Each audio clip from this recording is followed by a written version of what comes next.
کبھی وہ half sleeves پہ ہے، پرفیوم لگا کے آتے ہیں کپڑوں پہ، بنا ٹوپی کے بھی رہتے ہیں، تو ایسے حالات میں نماز کہاں تک درست ہے؟ جیسے کہ آفس رومز رہتے ہیں کہیں، وہاں پہ لوگ شوز پہن کے آتے جاتے، جی سیم وہی روم میں اگر جا کے اپن جانماز کے ساتھ یا بغیر جانماز کے ساتھ نماز کہاں تک درست ہے؟ ساکس کے اوپر سے مسح کرتے ہیں، جی تو یہ کہاں تک درست ہے؟ جیسے ہی رکوع میں جا رہے ہیں، جب آ کے نماز میں ملتے ہیں، جی تو یہ کہاں تک اس کے اوپر کچھ روشنی ڈالیے۔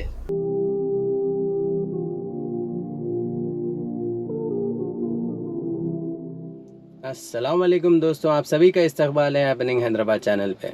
میں ہوں آپ کا ہوسٹ اور دوست محمد اویس، اور آج میں آیا ہوں دارالعلوم مدرسے کے مفتی سید ابراہیم حسامی قاسمی صاحب سے ملنے۔ آئیے ملتے ہیں ابراہیم صاحب سے اور لیتے ہیں کچھ سوالات کے جواب، جس سے اپنی روزانہ زندگی، نماز اور زکوٰۃ درست ہو سکے۔ تو آئیے ملتے ہیں مفتی سید ابراہیم صاحب سے۔ السلام علیکم مفتی صاحب۔ وعلیکم السلام ورحمۃ اللہ وبرکاتہ۔ جی مفتی صاحب، کیسے ہیں آپ؟ الحمدللہ۔ جی، سوال لیڈیز کے سائڈ سے کہ روزہ کھولنے کے لیے قریبی مسجد کا سحرن سننا ضروری ہے، اور نماز کے لیے جب بھی ٹائم ہوا اور نماز پڑھنا ہے ان کو، تو گھر کے قریب کی مسجد کیا اذان کے لیے انتظار کرنا صحیح ہے کیا؟ روزہ شروع کرنے کے لیے اور روزہ ختم کرنے کے لیے قریبی مسجد کا سحرن کا انتظار کرنا مناسب نہیں ہے۔ سحرن تو صرف ایک علامت ہے کہ بھئی اب وقت شروع ہو گیا ہے، روزہ رکھنے کا، سحر کا وقت ختم ہو گیا ہے، افطار کا وقت شروع ہو گیا ہے، یہ اطلاع دینے کے لیے سحرن ہے۔ جی سحرن کوئی معیار نہیں ہے، جی وقت ہے اصل معیار۔ وقت ہو گیا تو اب روزہ افطار کر سکتے ہیں، چاہے سحرن ہوا ہو یا نہ ہوا ہو، چاہے قریبی مسجد کا ہوا ہو یا دور مسجد کا ہوا ہو۔ جی تو بہتر یہی ہے وقت ہونے کے فوری بعد روزہ افطار کر لیا جائے۔ اور ایسے ہی نماز پڑھنے کے لیے بھی معیار وقت ہے۔ وقت ہو گیا، چاہے قریبی مسجد کی اذان ہوئی ہو یا نہ ہوئی ہو، گھر میں عورتوں کو نماز پڑھ لینا چاہیے۔ دوسرا سوال یہ ہے مفتی صاحب کہ کچھ لوگ کارپوریٹ میں کام کرتے ہیں، آفیسز میں زیادہ تر ان کا ٹائم جاتا وہیں پہ، تو آفس کے اندر ہی نماز پڑھ لیتے وہ لوگ، تو ویسے ٹائم پہ جیسے ہی کبھی وہ ہاف سلیوز پہ ہے، یا پھر صبح میں جب پرفیوم لگا کے آتے ہیں کپڑوں پہ اور بنا ٹوپی کے بھی رہتے ہیں، تو ایسے حالات میں نماز جائز ہے ان لوگ کی؟ ہاف آستین کے شرٹ کے ساتھ نماز پڑھنا، جی سرکار دو عالم صلی اللہ علیہ وسلم کا معمول مبارک تھا کہ حضور اکرم صلی اللہ علیہ وسلم مکمل بدن ڈھانک کر نماز ادا فرماتے تھے، پر حضرات صحابہ کا بھی یہی معمول تھا۔ اگر کبھی کسی مجبوری کی وجہ سے ان کے آستین نظر آئے تو وہ مجبوری ہے۔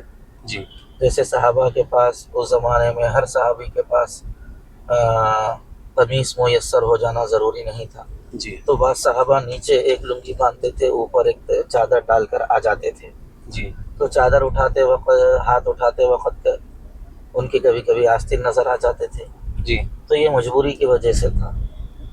عام حالتوں میں جب اللہ تبارک و تعالیٰ نے استطاعت اور فراوانی دی ہے، جی ایسی صورتحال میں جہاں تک ممکن ہو سکے ہاف آستین کے کپڑوں میں نماز پڑھنے سے احتیاط کرنا چاہیے۔ جی علماء کرام نے ہاف آستین کے ساتھ نماز پڑھنے کو مکروہ لکھا ہے۔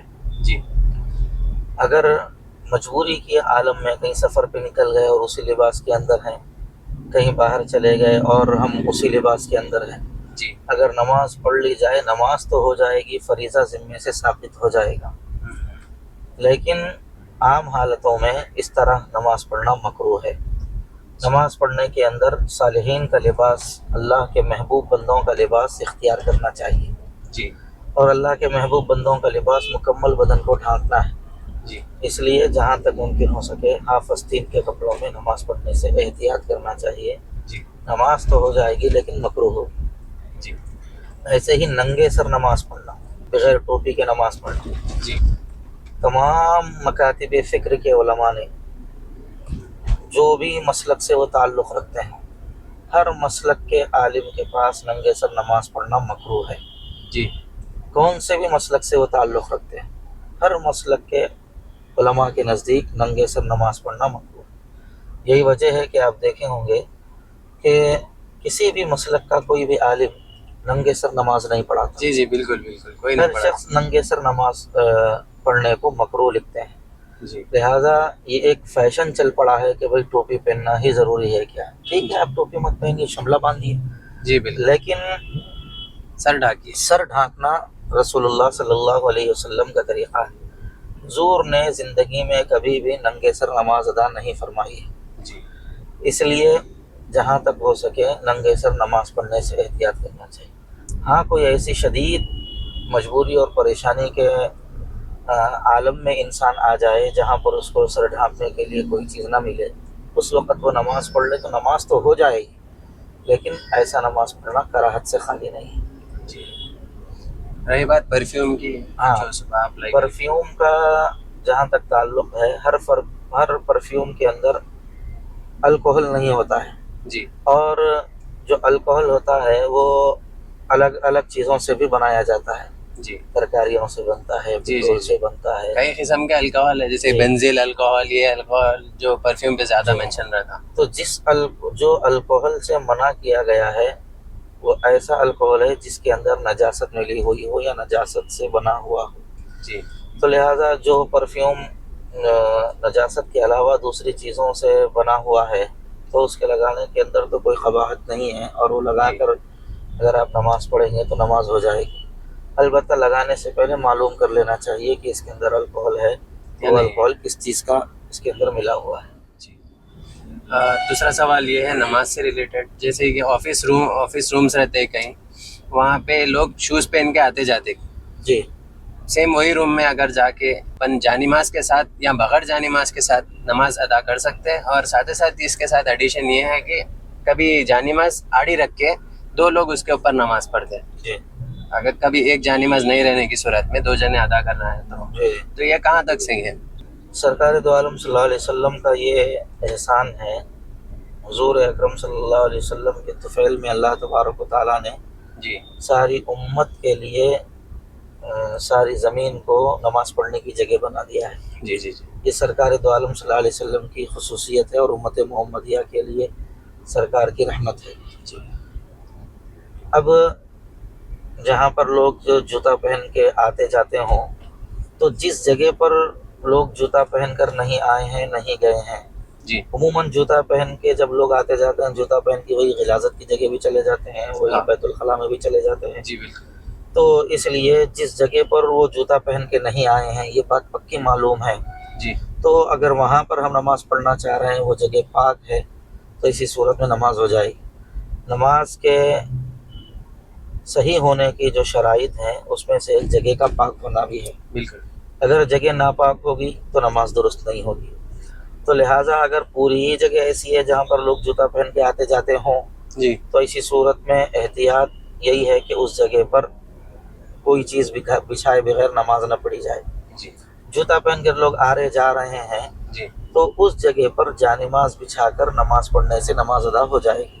जी और आड़ी जानिमाज बिछाकर जो नमाज अदा की जाती है, जी तो जहाँ पर ठहर रहे हैं जी। वो जगह अगर पाक है तो ऐसी सूरत के अंदर आड़ी जानिमाज बिछा के भी दो लोग नमाज पढ़ लें तो नमाज हो जाएगी। जी। और तीसरा सवाल, जो लोग टिश्यू पेपर से तहारत लेते हैं मुफ्ती साहब, जैसे कि पानी अवेलेबल है वॉशरूम्स में, बट स्टिल थोड़ा जल्दीबाजी में या फिर जैसे भी, ये कहाँ तक दुरुस्त है? टिश्यू पेपर के ज़रिए पेशाब करके तहारत हासिल करना, इसके अंदर दो मसले हैं। जी एक तो ये है कि जो गंदगी है पेशाब की या पाखाने की, जी वो उसके निकलने की जगह से आगे नहीं बढ़ी है, इधर उधर फैली नहीं है, जी तो फिर ऐसी सूरत के अंदर सिर्फ उससे पोंछ लिया जाए जी और गंदगी मुकम्मल तौर पे साफ़ हो जाए, जी तो फिर ऐसी सूरत के अंदर नमाज हो जाएगी, तारत हो जाएगी। जी लेकिन बेहतर और अफजल यही है कि सरकार दो आलम सल्लल्लाहु अलैहि वसल्लम के ज़माने में भी सहाबा किराम ढेलों से तहारत लेते थे, जी और पानी मुयस्सर होता तो पानी से भी तहारत। इस्तिंजा करते थे। जी तो पानी मुयस्सर है, पानी अल्लाह ताला Available ने है। मुयस्सर किया है, पानी मौजूद है, जी तो टिश्यू पेपर के साथ साथ पानी का इस्तेमाल भी करना अफजल है और करना चाहिए। और अगर गंदगी ये जो हथेली के अंदर का हिस्सा है ये जी इतना, जी तो ये हिस्से से आगे बढ़ गई है, फैल गई है इतनी, जी तो अब ऐसी सूरत के अंदर पानी से साफ करना लाजिम है। ऐसी सूरत में टिश्यू से पोंछने से मसला हल नहीं होगा और वो दुरुस्त नहीं होगा, नहीं पाकी हासिल नहीं होगी। लिहाजा जब पाकी हासिल नहीं हुई तो नमाज भी नहीं होगी। तो लिहाजा जहाँ तक मुमकिन हो सके, कोई मजबूरी अगर ना हो, पानी मुयस्सर हो, तो टिश्यू के साथ साथ पानी भी इस्तेमाल करना चाहिए। जी। और मुफ्ती साहब, वज़ू का सवाल है कि जैसे कि कई बार वज़ू खाना अवेलेबल नहीं रहता, तो जैसे कि वॉश बेसिन अवेलेबल है, वहाँ पे वज़ू तो बन गई, बट जब पैर धोने की बात आई तो पैर पे सॉक्स के ऊपर से मसा करते हैं, जी, तो ये कहाँ तक दुरुस्त है? जो सॉक्स है जी उसको मौजा बोलते हैं। जी उसकी दो किस्में हैं, एक तो वो चमड़े के होते हैं जी और दूसरे आजकल कपड़े के या नायलॉन के जो जी पायदाबे होते हैं। जी हाँ सरकार दो आलम सल्लल्लाहु अलैहि वसल्लम से चमड़े के मौज़ों पर मसाह करना साबित है। ये जो कपड़े के मौजे हैं आजकल हैं, पायदाबे जिसको हम पायदाबे बोलते हैं, और ऑफिसों के अंदर भी बहुत सारे लोग कभी कभी जूतों के ऊपर भी मसाह कर रहे हैं आजकल बाज़ लोग, और बाज़ लोग पैतबों के ऊपर ही मसाह कर रहे हैं। जी जूते के ऊपर अगर कोई मसाह करेगा तो उसका वज़ू होगा ही नहीं किसी के नज़दीक भी। जी और जहाँ तक पैतबों पर मसाह करने की बात है, जी पैतबों पर मसाह भी दुरुस्त नहीं है। जो आम पैताबे हम लोग पहनते हैं, जी जो पतले पैताबे होते हैं, नायलॉन के पैताबे होते हैं, कपड़े के पैताबे होते हैं, जी उसके ऊपर भी मसाह दुरुस्त नहीं होता है। उस पर अगर कोई मसाह कर लेगा तो उसका वज़ू नहीं होगा। जब वज़ू नहीं हुआ तो नमाज भी नहीं हुई। जी पैताबे अगर कपड़े के ही हैं, जी लेकिन उसके नीचे का जो हिस्सा है सोल, जी वो अगर चमड़े का है जी और या ऊपर का जो हिस्सा है वो चमड़े का है, जी तो ऐसी सूरत में उलमा ने उसके अंदर गुंजाइश दी है कि उसके ऊपर मसा हो सकता है। लेकिन मुकम्मल पायदाबा जो है कपड़े का है या नायलॉन का है, जी तो ऐसी सूरत के अंदर उसके लिए 3 शर्तें हैं।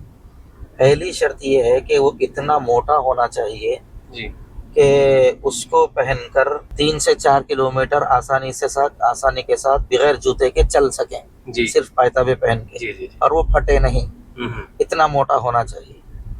और उसके अंदर पानी डालें तो पानी छन के फौरी गिरे नहीं नीचे, अच्छा पानी नहीं गिरना छन के नीचे। जी जी जी और उसको हम पहन लें, इतना मोटा और मजबूत होना चाहिए कि बगैर डोरियों से बांधे के भी वो टिका रहे पैरों की पिंडलियों पे। अगर ये 3 शर्तें हैं तो फिर ऐसी सूरत के अंदर उस पर मसाह किया जा सकता है। लेकिन उमूमन जो जूतों के अंदर हम लोग पायदाबे पहनते हैं, स्ट्रेचेबल है, तो उसके अंदर उसके ऊपर तो मसा नहीं हो सकता, लिहाजा वज़ू दुरुस्त नहीं है। और रोज़ा खोलने के लिए बावज़ू होना ज़रूरी है? रोज़ा खोलने के लिए बावज़ू होना ज़रूरी नहीं है। जी। और ये जब अपन रोज़ा स्टार्ट करते हैं इफ्तार के बाद, तो नियत के टाइम पे भी वज़ू करना ज़रूरी है क्या सब? नहीं ज़रूरी नहीं। जी बावज़ू हर मुसलमान को रहना चाहिए हर वक्त। और रमज़ानुल मुबारक के अंदर तो चूँकि फौरी इफ्तार के बाद नमाज का भी मरहला है, इसलिए बेहतर है कि इफ्तार से पहले ही वज़ू कर लें। जी लेकिन अगर वक्त हो गया, आदमी बाहर है और उसको वज़ू नहीं है, तो लिहाजा वज़ू करके इफ्तार करेगा तो देर हो जाएगी। हदीस के अंदर इफ्तार करने में जल्दी करने का ताकीद अल्लाह के रसूल सल्लल्लाहु अलैहि वसल्लम ने फरमाई है, जी इसलिए वज़ू ज़रूरी नहीं है। जी। और चलती गाड़ी में रोज़ा खोल सकते हैं मुझसे सब? खोल सकते हैं। जी रोज़ा खोलने के लिए मस्जिद होना या दस्तर पर बैठे रहना जी ये ज़रूरी नहीं है। बेहतर है कि आदमी पूरे आदाब के साथ इफ्तार करे, जी सुन्नत की रियायत करते हुए करे। लेकिन अगर कोई सफ़र में है या रास्ते में है, अब कभी आदमी निकल जाता है रास्ते ही के अंदर जो है ना वक्त हो जाता है, जी जी तो ऐसी सूरत के अंदर इफ्तार कर ले सकते हैं, गुंजाइश है। जी। और रोज़ा खोलने के लिए कुछ खुसूसी दुआ है या फिर बिस्मिल्लाह के साथ भी रोज़ा खोल सकते हैं? हुज़ूर अकरम सल्लल्लाहु अलैहि वसल्लम से इफ्तार करते वक्त एक दुआ साबित है। जी हुज़ूर अकरम सल्लल्लाहु अलैहि वसल्लम से जो दुआ साबित है वो मशहूर है, अल्लाहुम्मा लका सुमतु व बिका आमनतु व अला रिज़्क़िका अफ़्तरतु। ये दुआ सरकार दो आलम सल्लल्लाहु अलैहि वसल्लम से साबित है। हुज़ूर अकरम सल्लल्लाहु अलैहि वसल्लम इफ्तार करते वक्त ये दुआ पढ़ते थे। जी اگر کسی کو یہ دعا یاد نہیں ہے تو روزہ افطار کرنے ہی کی نیت سے بسم اللہ پڑھ کر اگر وہ کھا لے گا تو اس کا روزہ ہو جائے. اور ایک سوال نماز سے ریلیٹڈ، جب تراویح کی نماز ہوتی رہتی تو اپن دیکھتے کہ کئی جوان بچے بھی پیچھے صف میں بیٹھے رہتے اور رکعت چلتے رہتی، جب جیسے ہی رکوع میں جا رہے جب آ کے نماز میں ملتے ہیں. تو یہ کہاں تک اس کے اوپر کچھ روشنی ڈالی ہے؟ بہت سارے لوگوں کے اندر ایک خراب عادت یہ پیدا ہو گئی ہے جی کہ وہ 3 پارے 5 پارے جہاں پر سنائے جاتے ہیں وہاں پر تراویح پڑھنے کے لیے جاتے ہیں اور اتنا لمبا ٹھہر نہیں سکتے. جی تو صرف ان کے ذہنوں میں یہ بات ہوتی ہے کہ بھائی ہمارا قرآن مکمل ہو گیا تو ہماری تراویح مکمل ہو گئی. بس اس چکر کے اندر جو ہے نا کئی ہمارے نوجوان بچے 5 پارے اور 3 پارے تراویح سننے کے لیے جاتے ہیں اور جانے کے بعد جب امام صاحب تلاوت کرتے ہیں اس وقت نماز میں شریک نہیں ہوتے اور عین رکوع کرنے کا جب موقع ان کو اندازہ ہو جاتا ہے تو اس وقت آگے رکوع میں شریک ہو جاتے ہیں. یہ مناسب نہیں. نماز کے اندر امام کے ساتھ شریک ہونا چاہیے. جی جیسے ہی امام صاحب نے نیت باندھی تکبیر کہی اسی وقت فوری آ کر امام صاحب کے ساتھ نماز میں شریک ہو جانا چاہیے. اور اس طرح کا معمول بنا لینا کہ امام صاحب جب رکوع میں جائیں گے تو اس وقت آ کے ہم شریک ہوں گے، یہ درست نہیں ہے. یہ اصل میں مسئلہ یہ ہے کہ اگر کوئی باہر تھا پہلے سے نماز چل رہی تھی جی اور ان کے آنے تک نماز شروع ہو گئی اور وہ آ کر رکوع میں مل گئے تو ان کو رکعت تو مل جائے گی. جی مسئلہ یہ ہے جی ان کو لیٹ ہونے کے بنیاد جی ان کو رکعت تو مل جائے گی. ان کو بعد میں اس رکعت کو پورا کرنا ضروری نہیں ہے، لیکن صرف رکوع میں جانے سے رکعت مل جائے گی اس نیت کے ساتھ قرات کو چھوڑ دینا یہ مناسب نہیں ہے، یہ درست نہیں ہے. اور کچھ لوگ تراویح کی نماز کو شروع کے 4-5 دن تو ریگولر جاتے ہیں، بٹ جیسے کہ کبھی شاپنگ کو چلے گئے گھر والوں کے ساتھ یا کچھ بھی ایک وجہ جب جیسے کہ بیمار ہوا کچھ بھی ہوا تو وہ بندہ چھوڑ دیتا نماز ایک دن کے لیے، اور بندے کے دماغ میں ایسا آ جا رہا مفتی صاحب کی ایک نماز چھوٹ گئی آگے کے تراویحاں بھی چھوڑ دے رہے صرف عشاء پڑھ لے رہے. جی تو یہ اس کے اوپر کچھ روشنی ڈالیے. تراویح یہ رمضان المبارک کی خصوصی نماز ہے. جی رمضان کے علاوہ کسی اور موقع پر آپ تراویح نہیں پڑھ سکتے. جی بالکل. تو لہٰذا قدردانی کے ساتھ اور اللہ تبارک و تعالیٰ کا شکر ادا کرتے ہوئے پورے مہینے تراویح پڑھنے کا اہتمام کرنا چاہیے. اگر تراویح پڑھنے میں جی جماعت چھوٹ گئی ہے، جی کسی ضرورت کی وجہ سے انسان باہر چلا گیا جس کی وجہ سے تراویح کی جماعت میں شریک نہیں ہو سکا، جی تو بعد میں تنہا تراویح کی پوری 20 رکعتیں پڑھ لینا چاہیے. جی تراویح چھوڑنا نہیں چاہیے.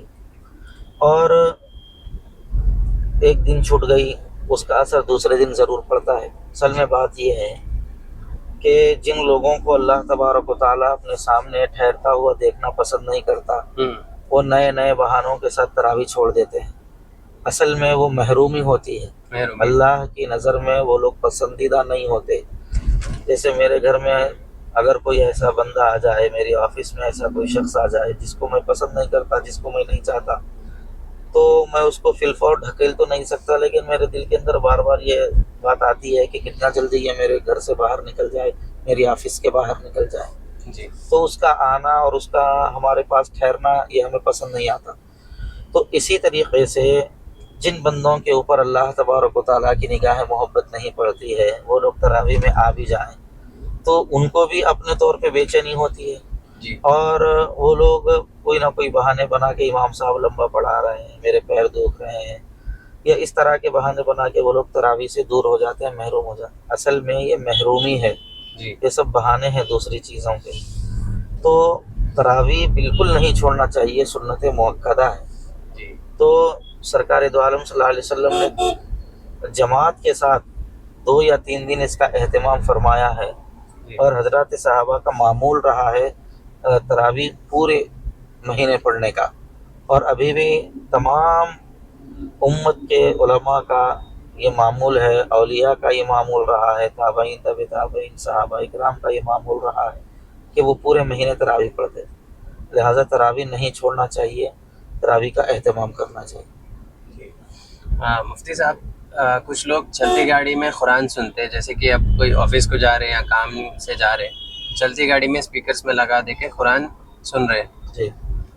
तो इसके पीछे कुछ इस सिलसिले में मसला ये है कि जब आप कुरान सुन रहे हैं, चाहे गाड़ी में सुने या किसी चीज़ में भी, फ़ोन के ज़रिए सुने या किसी कारी साहब से बिर्रास सुने, जी कुरान में उसका हुक्म ये दिया गया है वइज़ा क़ुरिअल कुरान फ़स्तमिऊ लहू व अंसितू, कि जब कुरान को सुना जाए तो पूरी तवज्जो कुरान के ऊपर होना चाहिए। कुरान लगा देने के बाद फ़ोन पे भी बात कर रहे हैं, कुरान लगा देने के बाद तवज्जो इधर उधर है, तो ये कुरान की बेअदबी है। जी इसलिए पूरी तवज्जो अगर उधर है, कुरान की जानिब ज़हन माइल है, तो फिर ऐसी सूरत में कुरान सुन सकते हैं। सुन सकते। और कुछ लोग चलती नमाज के दौरान फ़ोन को साइलेंट करते हैं या फिर स्विच ऑफ करके जेब में रखते हैं, जी। तो इसके ये कहाँ तक जायज़ है? पहली चीज़ तो नमाज में दाखिल होने से पहले ही फ़ोन को वाइब्रेट पे या साइलेंट पे या फ़ोन को स्विच ऑफ कर लेना चाहिए। जी लेकिन अगर कभी भूले से आदमी या जल्दबाजी में नमाज में शरीक हो जाता है, जी जिसकी वजह से कभी वो बंद नहीं कर सकता, तो घंटी बजने लगती है। तो ऐसी सूरत के अंदर बेहतर भी यही है कि अपने एक हाथ के ज़रिए से जी गैर महसूस तरीक़े से फ़ोन को साइलेंट कर लेना चाहिए। जी फ़ोन जेब में से निकाल के फ़ोन का स्क्रीन देख के खटका बंद करना या बटन दबाना या स्विच ऑफ कर देना, ये जी। मुनासिब नहीं है। इसको कहते हैं नमाज असल में दो चीज़ें हैं, जी एक है नमाज के अंदर अमल कसीर और एक है अमल कलील, ये दो चीज़ें हैं शरीयत के अंदर। अमल कसीर कहते हैं कि मैं नमाज में पढ़ते हुए कोई ऐसा काम कर रहा हूँ कि दूर ठहर कर देखने वाला मुझको ये समझ रहा है कि ये नमाज के अंदर नहीं है, जी यानी नमाज के बाहर भी उस तरह का काम किया जा सकता है। हाँ हाँ जैसे मैं फ़ोन निकाल के, एक हाथ तो मेरा बंधा हुआ है लेकिन मैं फ़ोन निकाल के देख रहा हूँ, फिर उसको मैं बंद करूँगा, फिर जेब में रखूँगा, तो दूर से देखने वाला ये समझ रहा है कि ये शख्स फ़ोन नमाज इस्तेमाल में कर रहा है। फ़ोन इस्तेमाल कर रहा है, नमाज में नहीं है। तो ऐसे अमल के साथ फ़ोन को बंद करना या कोई ऐसा अमल करना नमाज में जिसको अमल कसीर कहा जाता है, इससे नमाज फासिद हो जाती है। जी अमल कलील यानी देखने वाला भी ये समझे कि हाँ भाई ये नमाज ही के अंदर है, नमाज ही के अंदर ये गुजार रहा है, नमाज ही के अंदर रहते हुए ये फ़ोन बंद कर रहा है, एक हाथ के ज़रिए से या जल्दी फौरी नमाज की पूरी हैयत में रहते हुए जी फ़ोन निकाले बगैर ऐसे ही ऊपर से जेब के ऊपर से ही ऐसे जो है ना साइलेंट हाँ करना, साइलेंट कर बटन तो इसकी गुंजाइश है। इसको अमल कलील कहते हैं, यानी दूर से देखने वाला आदमी ये ना समझे कि ये नमाज में नहीं है। जी मुफ्ती साहब, ये भी समझते लोगों की कुछ लिमिट है ऐसा खुजाने या मुंह साफ करने पे? नमाज के दौरान अगर कोई 1 से 2-3 बार मुंह साफ कर रहा, जैसे पानी रहता तो साफ कर रहा है, खुजा रहा बार बार, या जमा ही ले रहा, तो लोग ये समझते कि जमा ही तो नहीं लेना चाहिए, ऐसा बोलते, तो इसके ऊपर कुछ क्लियरिटी है? असल में नमाज के अंदर इन्हमाक और पूरी तवज्जो ज़रूरी है। जी नमाज के अंदर जितनी तवज्जो होगी उतना ही नमाज पढ़ने में मज़ा भी आएगा और अल्लाह के पास कबूल भी होगा। जी बगैर किसी मजबूरी के और ज़रूरत से ज़्यादा बेचैनी के ऐसी चीज़ों से बचना चाहिए। पानी लगा हुआ है लेकिन जहन पूरा पानी की तरफ ही, अरे भाई मेरे चेहरे पे पानी है, तो बार बार हाथ फेर रहे हैं, इस तरह नहीं करना चाहिए। हाँ, अगर बहुत ज़्यादा मजबूरी हो, जैसा इतना ज़्यादा खुजा रहा है कि अगर उस वक़्त वो थोड़ा वहाँ पर अमल कलील के साथ अगर नहीं खुजाएगा तो उसकी पूरी नमाज ख़राब होने का इम्कान है। तो ऐसी सूरत के अंदर वो फौरी थोड़ा सिर्फ काम चलने तक अगर थोड़ा सा सहला ले, फिर उसके बाद नमाज में शरीक हो जाए तो उसकी गुंजाइश है।